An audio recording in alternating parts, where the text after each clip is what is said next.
And we're back. Welcome back to Beyond the Science podcast. I'm your co-host, Omar Hamouda. And I'm your fellow co-host, Kiera Lee. And today's topic we're going to be talking about spontaneous projects versus planned projects. This is a topic that I'm really a victim of because I mainly do a lot of spontaneous projects, even though I'm like the type of person who likes to plan everything to the nitty gritty. Mm-hmm. But I feel like I'm the same way, I think. Yeah, like it's funny because like some projects you have to plan out. There's like, obviously, yes. There's no like saying, no, I'm not going to plan this out. No, you need to plan it out if there's a couple of factors involved, right? So let's say if there's people involved, if there's time involved, if there's location, rental, like all like the cost goes up and up. So I would say that would have to be planned, right?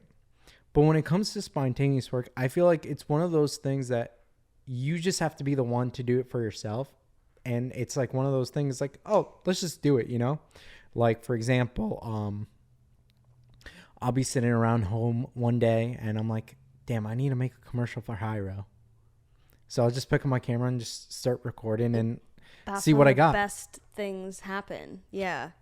Yeah, creatively, I feel like the more spontaneous the project personally, the better the outcome for me. I feel like, I mean, first of all, up until only a few years ago, have I started like really having to plan projects. Obviously, that's also as the projects got increasingly more, I guess, specific or targeted or with a company or something like that. But before that, I mean, my entire career of photography was based around just like hitting people up and even in high school, like hitting friends up and being like, hey, who wants to just go like drive around and find a cool spot to pull over and start shooting? And like we would just do that all day, every day. And that's like, I loved all of the photos that came out of that. I thought that they were like, they're memories that I still have that like of just me goofing around with my friends, like even in the middle of the night at sunrise on the beach. Like those are just the best. Obviously, there's a time and place for planned projects, but like spontaneous projects are just, they hit different. Yeah, they kind of like, they do.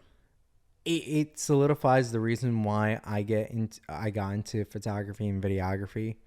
And planned work, they could be fun too. It's not like they should be left in the dark as saying, oh, it's this daunting task. No. You know, but it's just like, for example, like the corporate work I do, it's like you have to have everything planned, right? Mm-hmm. The only ones I would say isn't like usually planned out and it's spontaneous and it's like I got to think on my feet are the ones where they're not really hound down on me. They're like, yeah, do whatever you want, you know, like paid sponsorships. Right.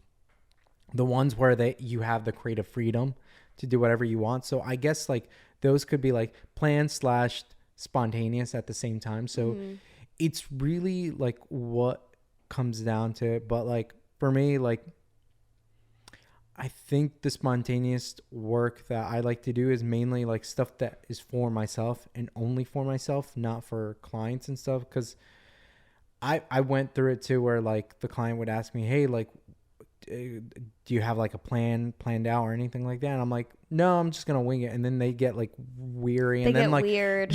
And the funny thing is, the funny thing is, it's also in the way you say that.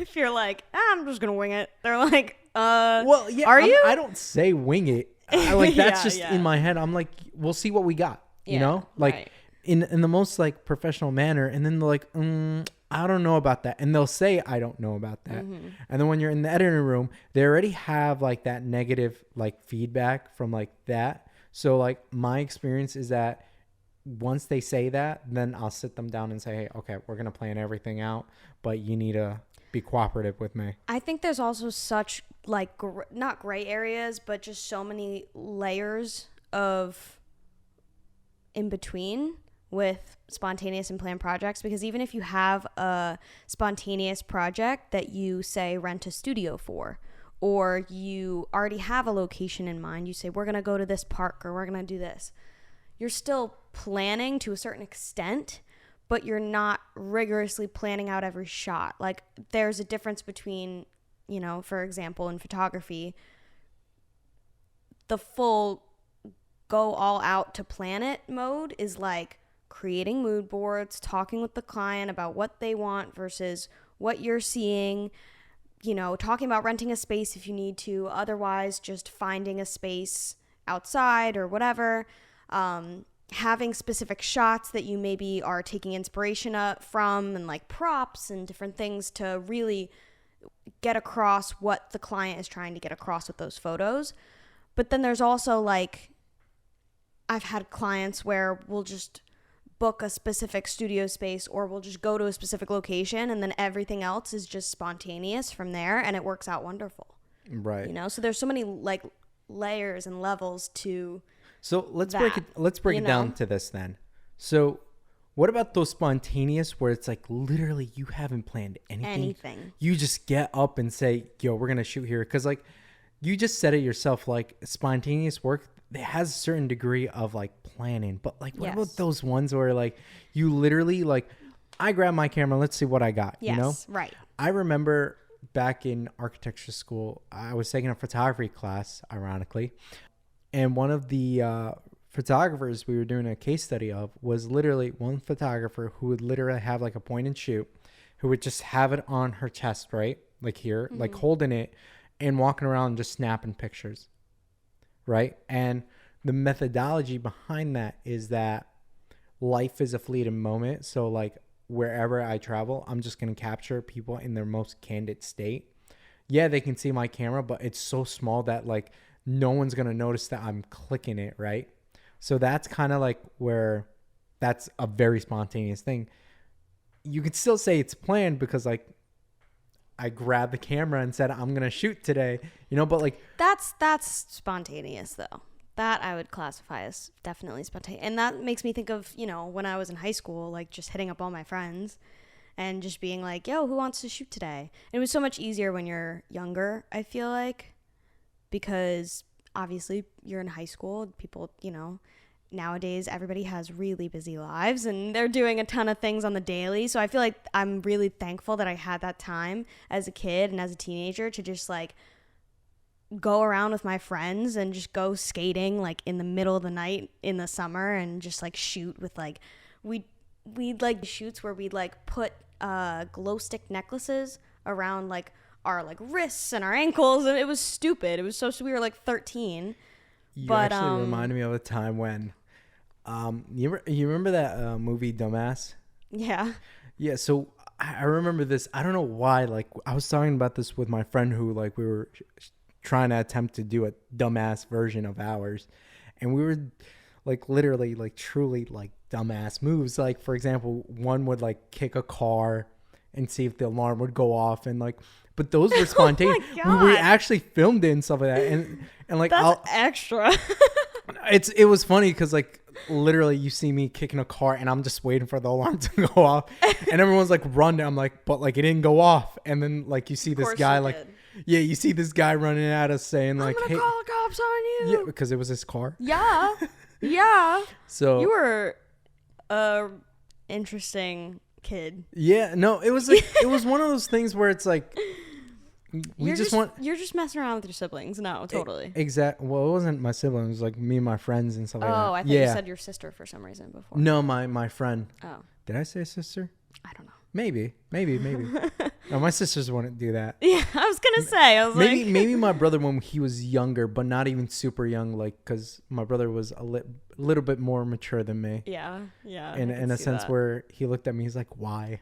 Yeah. I'm like, "It's for fun." Man, I used to do the craziest, not craziest, but just the most truly spontaneous shoots with my friends. Like looking back at it, it's like we'd go and wake up way before the sunrise and go down to the beach and catch photos of the sun coming up, and we'd be on the jetty. I mean, this is definitely not safe. We'd be on the jetty at like 5:30 in the morning, no lifeguards, nothing, nobody else on the beach, like, but it'd be like a gorgeous sunrise and we would get the most insane photos, and we would just like spend the day on the beach after that and then go home and edit and like look at all the photos and see what we got. And like I feel like that is just the most unmatched energy in terms of spontaneous shooting. yeah, obviously spontaneous projects and planned projects are they have their own pros, right? Right. Planned projects also have a ton of pros. They're just not the same as the pros, and spontaneous. And it gives you a different feeling. It's still a feeling of accomplishment and being proud of your work and putting your all into it and being passionate about it. But there's just something different, a little different about spontaneous projects, obviously. Right. It's actually funny because, like, now that I'm thinking about, like, spontaneous works when I was younger, there was one time, like, it was just me, my brother, and my 2 cousins, right? We ended up making this YouTube, like, not shorts on YouTube, but, like, a short film for YouTube and stuff like that. And it's kind of just us being, like, goofballs and stuff like that. And, like, when I look back at the footage, I'm like, oh, God. Like, this is how how we were back when we were younger. And it's, like... Those things happens. Were like planned, but like if I really think about it, those were spontaneous because like literally we shot maybe like 20 short films that day, and I'm not even joking. It was only one day we shot it all, and like we ended up doing that, but we quickly got in trouble, so we had to take it down. So yeah, by our parents. Oh, okay. All right. Okay, not by YouTube. YouTube would have loved it. It's actually funny because like I remember we did something stupid. And I remember my neighbor looking at us, and he yelled to us. He was like, "This is why YouTube exists, for idiots like you to be on." I'm like, that's fantastic, Sir, that's incredible. Can I use that somewhere later? Like, that's so funny. Yeah, we didn't film it. Yeah. It would have been great if we filmed it because it was like one of those genuine like thing. But now that I'm older, and like I'm into the more planned shoots, I can appreciate them more because one, spontaneous shoots, yes, it has like the whole creative side to it and like you're like a free bird spirit. But when I realized when I started doing planned shoots, like a lot of it has been more, one, it's a lot faster and easier to film, and 2, the editing process takes a lot shorter because I've already thought of how everything's going to be done. Mm-hmm. So it's just the thing that really takes the time is like the execution portion of it. So that's like where I excel on. Now I'm done. Yes. No, absolutely. I agree with the fact that that's definitely what you excel on. But it's so interesting because I have perfect examples of both for us. Spontaneous project. My favorite spontaneous project with you would have to be the music video that we shot for Brown Eyes. Oh, yes. Yeah. I'll never forget that. I called you up and said, hey, we're doing a music video. You're like, sure. Tomorrow. What should I do? You said tomorrow. Yeah. We're doing a music video. I'm coming down to you and we're filming tomorrow. Yeah. I was like, it's just wear something. Just wear something. Yep. It's going to be one of those music videos where it's like literally reminiscent about a date. And then we're just going to hang out. Yeah. And that's basically what we did. We went and shot around Asbury. And then we got pizza. And then we went on the boardwalk. That was fun. And shot on the boardwalk. It was so much fun. Like, I just remember it literally being so much fun. I was like, how is this? This doesn't feel like even a passion project. This just feels like I'm hanging out with my friend. And the funny thing is like, although I said that planned shoots, they're a lot easier to edit, I remember editing that night. I was like, you know what? Boom, boom, boom, boom. I'm done. And it looked great. It looked so good. Oh my God, I was so happy with it. When I saw it, I was like, this is sick. This was literally like basically for us vlogging, like us hanging out that night. But for everybody else, it was this really cool, or for everybody else who watched, and for the artists, like it was just a cool little piece of art that came out of us deciding to pick up the camera and just go with it. Absolutely. So if any of you want to see that music video, the cart is up there. Just click it whenever you want. Yes, go watch it. But and then an example I have for planned projects with you and I is when you brought me along to shoot a project with you in the city, and I come and like you're showing me the shot list. I'm trying to remember the project because like we've done so many projects that I'm trying to remember. I'm like, wait, which project? Yeah, no. Which project? Is wedding. Yes. I remember that. And it was so specific. It was down to like the tiniest little details. And I was like, whoa, I wasn't expecting this. This was more recent too. Yeah. Which makes a lot of sense. But yeah, no, I wasn't expecting it. And I was like, whoa, he planned every single shot, every single angle, every single thing to line up with what is going to go on in this part. Like everything was down to a T. And I could see why that would make it so much easier for you to get it done faster afterwards. So it is so much more efficient. And I also feel like it allows you to prove what you can do, like to just really like push your own limits and like make yourself proud, because you're like, if I can do it like this and I can intentionally go in there and make something great, then yeah, because like you spend the hours you're already. winning. Yeah, because you spent the hours already figuring out the shots. So like, why not like have it all written down so you can like look back to it and like, oh shoot, like what am I missing? And then right there and then. So both like have their ups and downs. Mm-hmm. Pros and cons. But I honestly like at the end of the day, spontaneous work for me is just where my element kind of like, because that's where we come from. That's where our initial drive to create things comes from. Right. And is like having the spontaneity and the passion to just go out there and do it. Right. And I feel like when you try to introduce like a planned shoot with sort of like what you love doing, kind of derails you from like what the passion was, and then you end up feeling like it's a chore, and you never want it to feel like it's a chore at the end of the day, because like, especially if it's something that's a passion project that you're not getting paid for, especially if it is spontaneous, you know what I mean, like you're trying to be spontaneous and it's not. But if I'm getting paid for it, I'm gonna be happy. I'm gonna try to like show the client, I'm like, this is what I'm passionate for, aka I am passionate about it. Exactly. So but I guess that's about it for this topic. This is a really good conversation. Yeah, it was supposed to be like a short one, but like I felt like once you start talking about it, it's like it just gets you going. But with that being said, thank you for watching. Thank you for listening. If you want to subscribe and hit the bell notification, they're all down there. Yep, go do it. Right. And then all the social proof, the Instagram, Twitter, and the Facebook should all be up there right here. So, yeah, I guess we're going to close it out from now. Yeah. So, yeah, my name is Omar. See you guys next time. See you next week. Or tomorrow. Or now.